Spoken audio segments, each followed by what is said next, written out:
you ever have the feeling of not being enough? I mean, not being good enough, not being smart enough, not intelligent enough, not good looking enough, not popular enough, not posh enough, not confident enough. The list can go on. And it can affect each of the 7 areas of our life.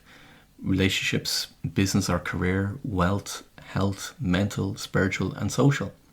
And it can also affect each role that we play in our life, whether it be a father, mother, brother, sister, employer, employee, son, daughter and so on.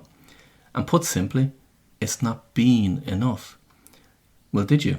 Or do you currently have that feeling of not being enough in any particular aspect? I know I have many times, and in all of those aspects. And thankfully, I know differently now. But boy, did it take its toll in terms of how much it used to hold me back, how much resentment I held for others, and how much resentment I held for myself. And the more and more I worked with clients, then the more I found out I wasn't alone in experiencing those same feelings. So first off, you're not alone. You're not alone in having that feeling of not being enough. Now, being is very different to having. So there's being not good enough. It's not having enough. There's a difference. There's not being wealthy and there's not having wealth. There's not being intelligent enough and there's not having intelligence. Being and having are 2 very different things. So while we might say we don't have enough money for something, that's very different to being. And it all starts with being. When you have the being sorted out, then the having comes about. Now that sounds like something that could be used as a tweet or a quote. When you have the being sorted out, then the having comes about. I should copyright that. Anyways, it all starts with being. But why is it important? Well, if we have this not enoughness feeling, alright, okay, so that's a new word I just made up. So don't check my grammar on this one. Let's just go with it. So when we have this not enoughness feeling, we hold ourselves back. We make ourselves less than what we truly are. We make ourselves smaller and we stay small. And as Nelson Mandela once said, there's no passion to be found in playing small, in settling for life that is less than the one you are capable of living. And what about another great person, Marianne Williamson, that said in her book, A Return to Love, your playing small does not serve the world. There's nothing enlightened about shrinking so that other people won't feel insecure around you. You see, this not enoughness feeling forms part of your self-worth, and so too your confidence. When we don't feel enough, we don't feel confident. When we don't feel confident, then we won't drive ourselves, our business, or our lives forward as much as we possibly can. So this not enoughness can hinder every single aspect of our lives and limits our potential. But what is this feeling of not being enough? Well, it's one of the 7 fears, and it's the one that keeps coming up the most for everyone. But here's the cool thing. With it being a fear, it can be dissolved. You remember from an earlier episode, it spoke about fear and how to dissolve it. So that's your first port of call. But because it's one of the biggest things that hold people back, I want to give you more strategies in this particular episode. And the reason being is that the more people I help to remove this not enoughness feeling, then the more people that will go on to fulfill their purpose. So let me go through briefly a number of things that you can use to work on this. Firstly, when it comes to a feeling not being smart enough or intelligent enough, there's 2 things for you to consider. The first being competence, and you'll remember I covered competence in an earlier episode. So you remember that competence is made up of 3 pillars: skills, knowledge and experience. And you'll also remember that I covered confidence, and the 3 pillars of confidence are self-love, self-worth and self-belief. And also there's an intertwining between competence and confidence, and a journey that everyone goes on. So the first thing for you to do is to listen back to those episodes and refresh yourself with them. And while I think of it, while you might have listened to an episode before, with everything that I create, whether it be my books or these episodes, each time you read my books or each time you listen to these episodes, you'll get a higher and a deeper meaning from them, mainly because of how I've structured them and layered the information. So even though you may have listened to the episodes on competence and confidence before, it's really worth listening to them again. So when it comes to dealing with the feeling of not being smart or intelligent enough, the first thing is to understand competence. The next thing is to understand the connection between your competence and your internal priorities. So let me explain. As I said on previous episodes, each person has a unique set of unconscious internal priorities. And if you haven't connected with me to determine what your own set of internal priorities are, then now is the time to do that, because you're missing a significant piece of the jigsaw, even if you think you know what they are. Now, the connection between your competence and your internal priorities is this. Your desire for competence will be the highest in line with your internal priorities. You will seek out opportunities and circumstances to develop your competence in line with your internal priorities.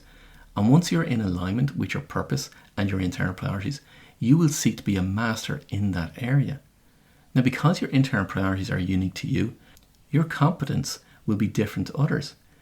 Your highest competence will be in the area that is most aligned to your internal priorities, and their highest competence will be in the areas that are most aligned to their internal priorities. Your aim is to develop and master your competence in the area that is most aligned to your internal priorities. Anything else is pretty much irrelevant. Let me give you a simple example of how this plays out in real life and your day-to-day interactions.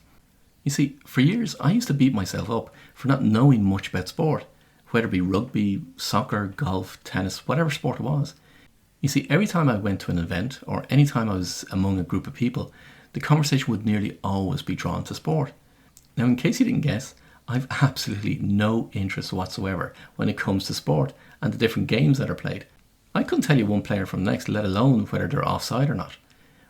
When I say absolutely no interest, I mean absolutely no interest. So years ago, when these conversations used to take place, from being in school right up to starting my own business, I used to hate the conversations. But at the same time, I used to also beat myself up for not knowing enough about the sports in order to have a decent conversation and put forward my views in relation to each one. Now, don't get me wrong, when it came to getting married, there were huge benefits in our marriage because my wife didn't have to put up with me sitting in front of a TV for hours watching different matches. Now, did I gain some knowledge over the years to be able to have a conversation with people? Yeah, of course I did. But it's not an area of interest for me in the slightest. But here's the flip side. Can I outsmart other people with my knowledge and intelligence in the areas of my passion and desires, and which are aligned to my internal priorities, my purpose and my mission? Absolutely, without a shadow of a doubt. I'm making this clear and easy distinction so you can understand that when it comes to feeling not being smart enough or not being intelligent enough, once you completely understand competence and your internal priorities, then this fear goes away immediately. So first of all, understand competence, and then next of all, understand internal priorities. Then the next thing to look at is comparative thinking. Now, comparative thinking is where you're comparing yourself to someone else. Now, this works both ways. You can compare yourself to other people and perceive yourself to be better than them, and you can compare yourself to other people and perceive yourself to be worse than them. And this comparative thinking comes into both the 7 fears and the 7 areas of life. The 7 fears being fear of failure, fear of loss of something, fear of not being enough, fear of rejection, fear of death or illness, and the fear of breaking rules. And the 7 areas of life being business or career, finances, relationships, social, spiritual, mental and health. Throughout your life, you'll be comparing yourself to others under each of those 14 areas. Then once you get to a higher state of being, of which there's 12 states that I've identified, and I outlined 5 of those states on an earlier episode, which were despair, hope, belief, knowing and mastery. When you get to the stage of knowing and above, then comparative thinking dissolves. The reason being is because you have a much deeper understanding and knowing and experience of how the universe works.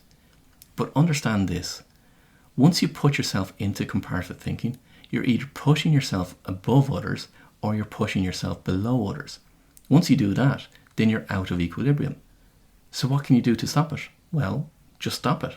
Once you recognize that that's what you're doing, then just stop doing it because it doesn't serve you. Stop comparing yourself to anyone else. You're unique. You're you. There's no one else like you. There's no one else that can be you. You're you. So just be you. Once you start comparing yourself to others, then you're not being you. Now, is it difficult to stop comparing yourself? Yes, it is, until you get to higher states, and especially if you're around people that regularly get involved in comparative conversations. Then it's difficult to maintain your own inner equilibrium. Can it be done? Yes, it can. But the main thing is to know thyself and be thyself. Now, the next thing to look at when it comes to dealing with not being enough is traits. Again, in an earlier episode, I spoke about traits, which you'll find in the episode called We're All Mirrors. Now, when you fully understand traits, not only will it help you to move to a higher state of being, it will also help to dissolve comparative thinking, as well as bring you to the ability to observe within yourself the traits that you admire in other people. When you start to observe that and own the traits that you admire in other people as being also in you, then a whole new universe opens up for you. And there's so much that can be achieved in this area. It's one that I love working with my clients on. And here's one final strategy to give you in this episode, and that is having a compelling vision. Now, I know that it can be difficult for a lot of people that might be feeling lost or don't know what their purpose is, hence the reason why I do the work that I do. But when you have a compelling vision for what it is that you want to do, then you won't let anything else stand in your way, let alone a feeling of not being enough. When your compelling vision is big enough, when your why is big enough, then the path becomes easier.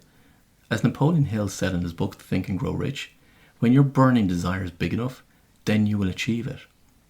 Getting clarity on your purpose will bring that burning desire about.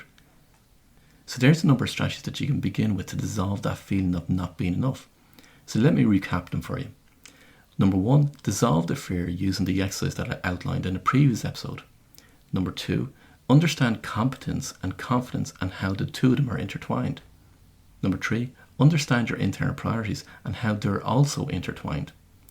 Number 4, remove comparative thinking from your life. Number 5, understand traits and learn how to own them. Number 6, have a compelling vision to achieve.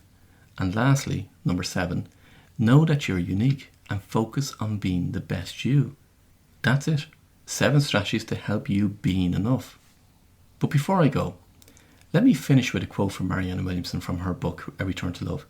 Now, this is a quote that I included in my first book, Evolve. And when I received an email directly from Marianne Williamson herself, after she read a copy of my book, honestly, it blew my mind. And it was one of the best days of my life when I received the email from her and for what she said in the email to me. And although this quote has been used by many, many people, including Nelson Mandela, and it's often misquoted as being Nelson Mandela's quote, the original is from Marianne Williamson, but this quote has so many layers to it, I know why it has actually had the impact it has. So I'll finish with this as it's so relevant to this episode. Our deepest fear is not that we are inadequate. Our deepest fear is that we are powerful beyond measure. It's our light, not our darkness, that most frightens us. We ask ourselves, who am I to be brilliant, gorgeous, talented, fabulous? Actually, who are you not to be?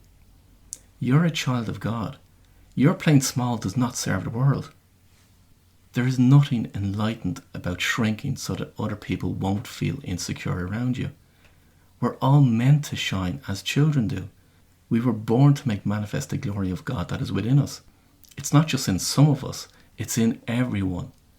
And as we let our own light shine, we unconsciously give other people permission to do the same. And as we're liberated from our own fear, our presence automatically liberates others. From me to you, I wish you every success. Go and let your light shine.